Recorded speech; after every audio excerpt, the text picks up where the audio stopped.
692 times.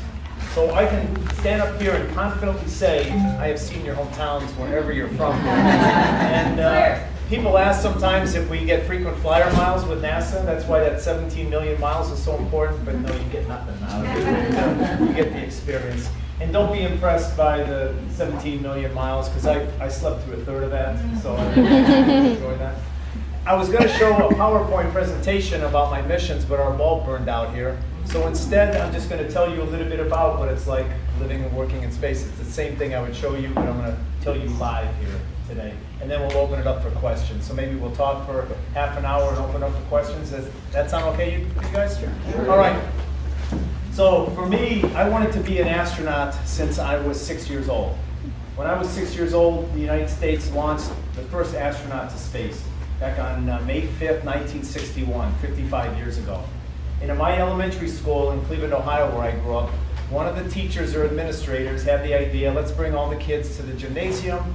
They had to sit on the floor. I watched a small black and white TV at the launch that day. And as soon as the launch was over, I said to myself, I want to do that. I don't know who that administrator was who had that great idea that day, but it forever changed my life. That's what you guys do every day here, right? For all of our teachers here. And it changed my life. I just knew I wanted to be an astronaut. I wanted to go into space.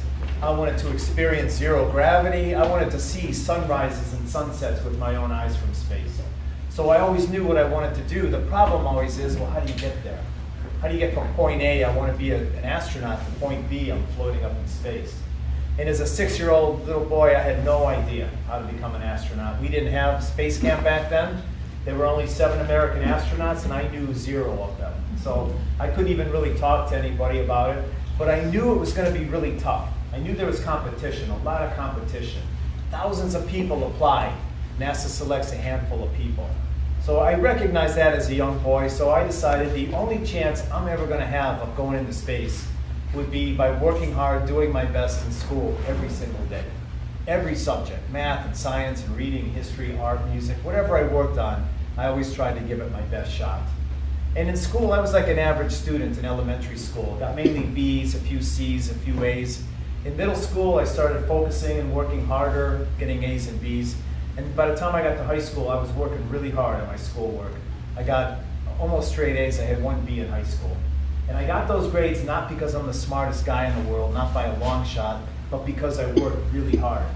I've got a fraternal twin brother who's like a genius. He never had to study at all, and he got A's like that. I was one of those students that had to read that chapter, read it again, talk to my teacher, study some more, but in the end, I got it all. And I learned how to work hard along the way, which was an incredible skill, later on in my career.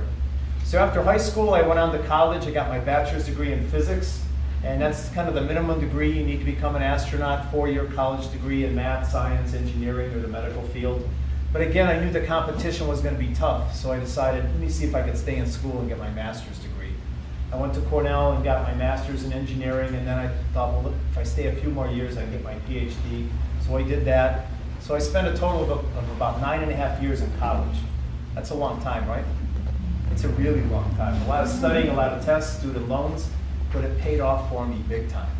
And after I graduated from college, I took a job in Princeton, New Jersey, working for Bell Laboratories, doing research on semiconductor materials, the electronic chips that are in all your devices.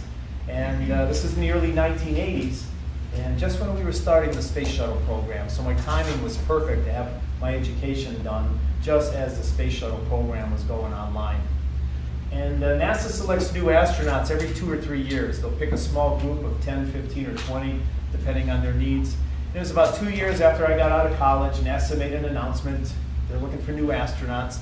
I was all excited. I wrote away, got an application, filled it out, sent it in, and I never heard back from NASA. It was about 5-6 months later, I'm reading the New York Times, and there was a little article in there, and the headline said, NASA selects 15 new astronauts. I said, well, that's kind of strange. They didn't call me.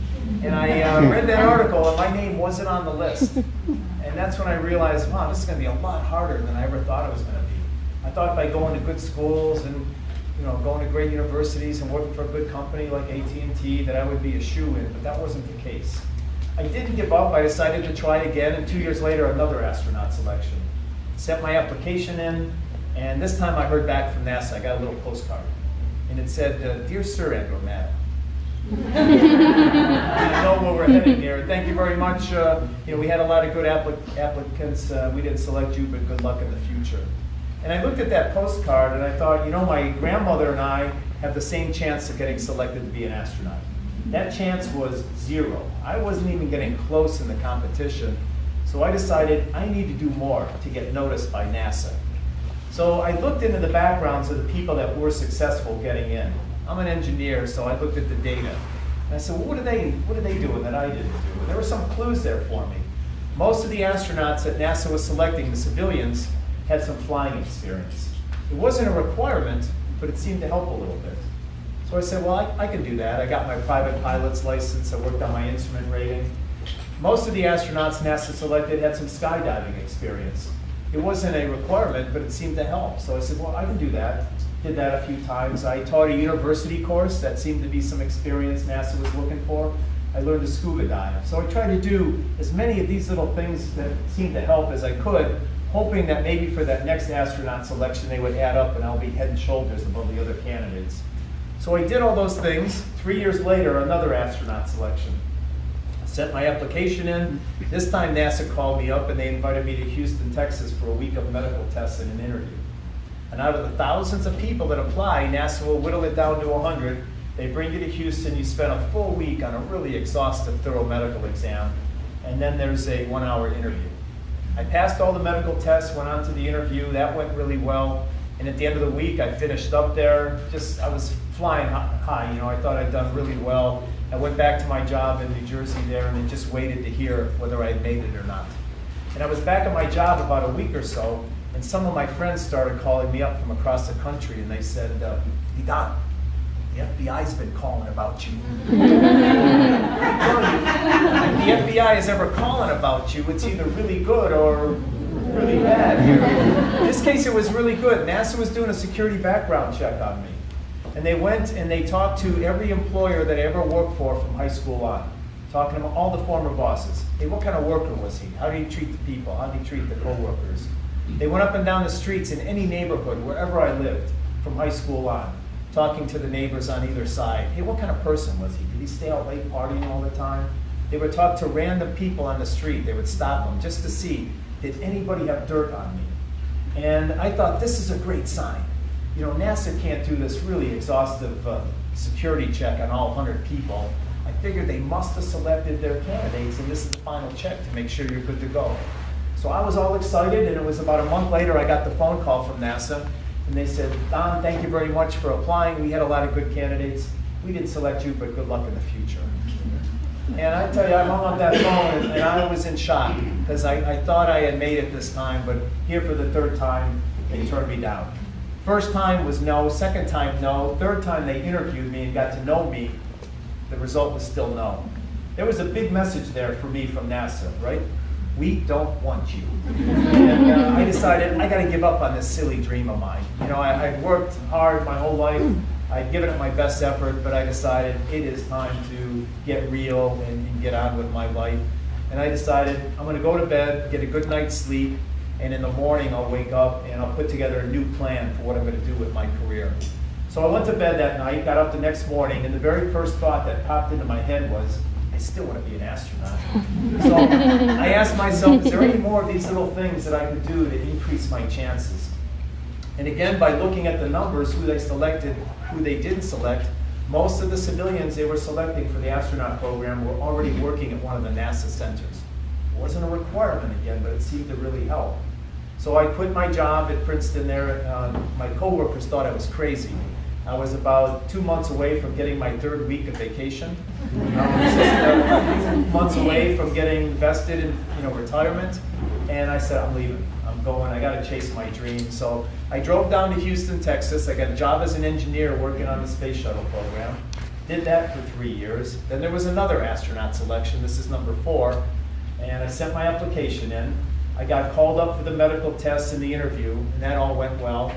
And then it was maybe 2 months later, I got another phone call from NASA, and this time they said, Don, are you still interested in being an astronaut? Because we'd like to offer you the job. And I said something really intelligent. I said, habita, habita, habita, habita. And I finally got the words yes out of my mouth, and then I hung up the phone, and I was jumping up and down, yelling and screaming for 10 minutes, because I knew I made it. I knew I'm in line, I'm in the queue. I didn't know when I would fly in 5 years, 10 years, 15 years, but I knew I made it into the program. It was really an incredible phone call to get. I was 35 years old when I got that call, and I started a 4-year training program for my first flight. So the first time I made it into space, I was 39 years old. When I talk to students, I say 39 years old, that's like an old man, right? And they're like, oh yeah, that's way old. As you know, some of the careers we pick, it takes a while to get there. And this took me a long time to get there, but on my first flight, when the engines ignited, I'm laying on my back, you can hear the roar of the engines, you feel the shaking and vibration, and right when those solid rocket boosters lit, I felt that push in my back. It felt like somebody had their hand in the middle of my back, just pushing me up into the sky. When I felt that push, I knew I was on my way somewhere that day. You know, I'm heading somewhere. And I had my helmet on, visor down, nobody in the world could hear me, and I'm screaming inside my helmet, Yahoo, let's go! Because it was just such an incredible moment. This is the dream of your life taking place right in front of your eyes. And it was just such an incredible moment. So it took me a while to get there, but so worth it along the way. And the one lesson I learned more than anything else is to never give up, right? Many times, if you try a few times, you say, I'm going to give up on that. But if you've got this passion, if you've got this dream, if there's something you want to do, you know, don't give up on that. Look for these little things that can help you. Study the data, see what's working with other people, and talk to as many people as you can about it. And I think you can get anywhere you want to get to in your life. I'm a firm believer of that. So I got to fly on 4 space shuttle missions. For sure, the most exciting part of a mission is the launch. It only takes 8.5 minutes to get to space. You waited more than 8.5 minutes for me to show up here today, right? And just in 8.5 minutes, you can get up to orbit. You know, 8.5 minutes later after launch, you're 200 miles above the Earth. And at that point, we're traveling at a speed of nearly 18,000 miles an hour.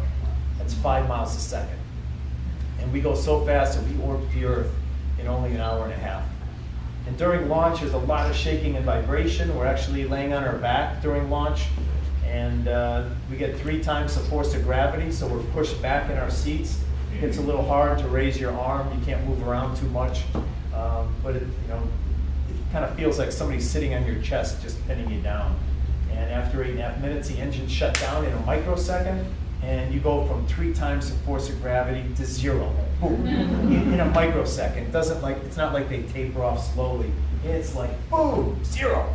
And as soon as I made it to orbit, I just felt like, wow, I made it. You know, it's just such an incredible relief. You know that rocket could blow up any second. You know, it's got the potential to do that. And I had seen the Challenger accident. You know, it's in the back of my head. That view of that. So I think for all the astronauts, all the family members, you've got that in the back of your head as a possibility. So when I made it to orbit each time, it was like I was just elated and ecstatic. I would go up to my crew members and slap them on the shoulder and say, can you believe we made it up here in one piece? And they would look at me like, what's wrong with this guy? But I never took it for granted that we made it up there. It was always an exciting moment.